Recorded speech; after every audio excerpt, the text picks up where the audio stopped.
आज महाराष्ट्रात आरक्षणासाठी जे आंदोलन सुरू आहे त्यामध्ये एक मोठा समाज आपला हक्क मागतोय, तो म्हणजे बंजारा समाज। अनेक लोकांना अजूनही प्रश्न पडतो की हा समाज नेमका कोण आहे, त्याचा इतिहास काय आहे, ते कोणत्या परंपरा आणि संस्कृती जपतात। बंजारा आणि वंजारी हे समाज एकच आहेत की वेगवेगळे, आणि आज त्या आरक्षणासाठी का लढत आहेत हेच आज आपण जाणून घेणार आहोत। इतिहास फार जुना आहे। पूर्वी हा समाज व्यापारी आणि माल वाहतूक करणारा म्हणून ओळखला जायचा। रेल्वे आणि रस्ते नसताना देशभर धान्य, मीठ, मसाले, लोखंड, कापड अशा वस्तूंची वाहतूक करण्याचं काम बंजारा समाज करत असे। घोडे, बैल, उंट यांच्या तांड्यांद्वारे ते वस्तू गावोगाव पोहोचवत, त्यामुळे त्यांना भारताचा व्यापारी दुवा म्हणण्यात आलं। म्हणजे सोप्या भाषेत सांगायचं झालं तर आजकाल जसं फ्लिपकार्ट, अमेझॉन यांसारख्या कंपन्या डिलिव्हरी बॉयच्या माध्यमातून डिलिव्हरी पोहोचवण्याचं काम करतात, तेच काम त्यावेळी बंजारा समाज करायचा। बंजारा समाज हा मूळचा नेमका कोणता याबाबत संशोधकांनी वेगवेगळी मतं मांडलेली आहेत।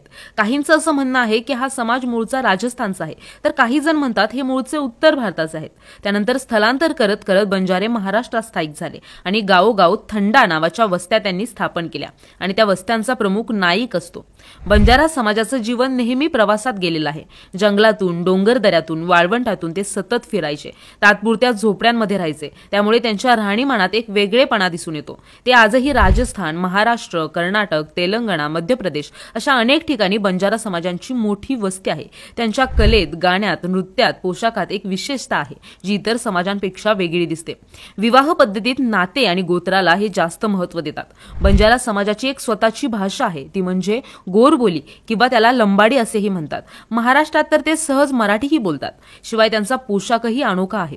स्त्रिया रंगीबेरंगी घागरा, चोळी घालतात ज्यामध्ये आरसकाम केलेले असते। त्याचबरोबर स्त्रिया चांदीचे दागिने, मोठ्या नथी घालतात, तर पुरुष धोतर, कुर्ता, शाल आणि पगडी घालतात। पोहरा देवी या स्थळाला बंजारा समाजात अनन्यसाधारण महत्त्व आहे। बंजारा समाजाची काशी म्हणून पोहरा देवीला ओळखलं जातं। महाराष्ट्रातल्या वाशिम जिल्ह्यातल्या मानोरा तालुक्यात पोहरा हे ठिकाण आहे। पोहरा इथं जगदंबा देवीचं मंदिर आहे, जे पोहरा देवी नावानं ओळखलं जातं। महत्त्वाचं म्हणजे बंजारा समाजातील संत सेवालाल महाराज यांची इथं समाधी आहे। संत सेवालाल महाराज हे बंजारा समाजाचे श्रद्धास्थान आहेत। सेवालाल महाराज यांनी सांगितलेलं तत्वज्ञान बंजारा समाजात सर्वोच्च मानलं जातं। पोहरामध्ये जगदंबा मंदिर आणि सेवालाल महाराज यांची समाधी समोरासमोर आहे।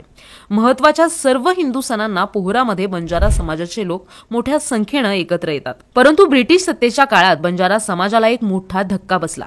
इंग्रजांना भारतातील जंगलांवर आणि भटक्या जमातींवर नियंत्रण मिळवायचं होतं, आणि बंजारे मात्र सतत फिरत असल्यामुळे त्यांच्यावर नियंत्रण मिळवणं कठीण जात होतं। म्हणून 1871 मध्ये ब्रिटिशांनी क्रिमिनल ट्राइब्स ऍक्ट म्हणजेच गुन्हेगार जमाती कायदा आणला।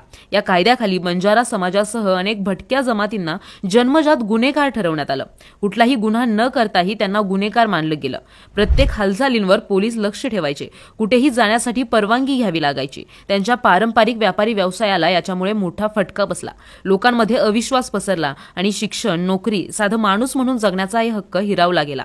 समाजाला इतका मोठा कलंक लागला की स्वातंत्र्यानंतर 1952 मध्ये हा कायदा रद्द झाला, तरी समाजावरचा गुन्हेगार हा शिक्का अनेक वर्ष पुसलेला नाही। ब्रिटिश कायद्यामुळे आणि आधुनिक वाहतुकीमुळे त्यांचा पारंपरिक व्यवसायही संपला।